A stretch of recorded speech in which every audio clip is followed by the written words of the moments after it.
Sir ఏదైతే మీరు బాధ్యులని చెప్తున్నారు, ఈవో కావచ్చు, అడిషనల్ ఈవో కావచ్చు, చైర్మన్ కావచ్చు, వాళ్ళపైన ఎలాంటి చర్యలు చేపట్టకుండా కేవలం ఎస్పీని ట్రాన్స్ఫర్ మాత్రమే చేస్తూ సేమ్ ఆర్డర్ సార్.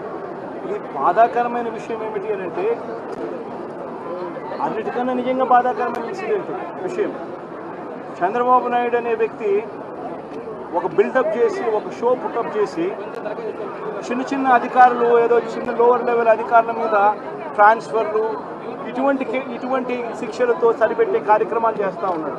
కానీ దీంట్లో నిజంగా గమనిస్తే తప్పెవడిది?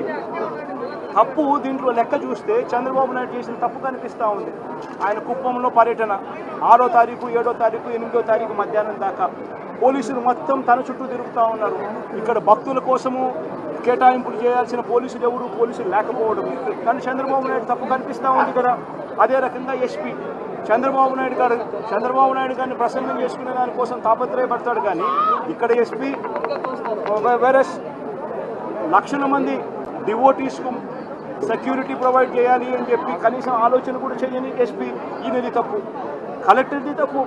కనీసం అక్కడ ఉన్న వాళ్ళను క్యూలలో నిలబెట్టే కార్యక్రమానికి సంబంధించిన ప్రోటోకాల్ ప్రకారం ఆదేశాలు ఇవ్వాలి అని, రివ్యూలు తీసుకోవాలని, ఆల్టర్నేట్ అరేంజ్మెంట్స్కి రికమెండేషన్ చేయాలి అని చెప్పి ఇటువంటి ఏ ఆలోచనలు చేయకుండా అక్కడ ఉన్న వాళ్ళకి కనీసం నీళ్లు కూడా తాగడానికి కూడా నీళ్లు లేని పరిస్థితుల్లో ఆ భక్తులందరినీ కూడా పెట్టి, తినడానికి తిండి లేదు, తాగడానికి నీళ్లు లేదు, గంటల తరబడి వాళ్ళందరినీ కూడా ఆ పార్కుల్లోనూ అక్కడ ఇక్కడ వాళ్ళందరినీ కూడా పెట్టి కౌంటర్లకు ఏదైతే ఆపోజిట్ లొకేషన్స్లో ఏదైతే ప్లేసుల్లో ఉంటారో ఆ ప్లేసుల్లో పెట్టి పోలీసులు లేకపోవడం వల్ల వాళ్ళందరికీ కూడా కనీసం అరేంజ్మెంట్స్ కూడా చేయకపోవడం కలెక్టర్కి తప్పు.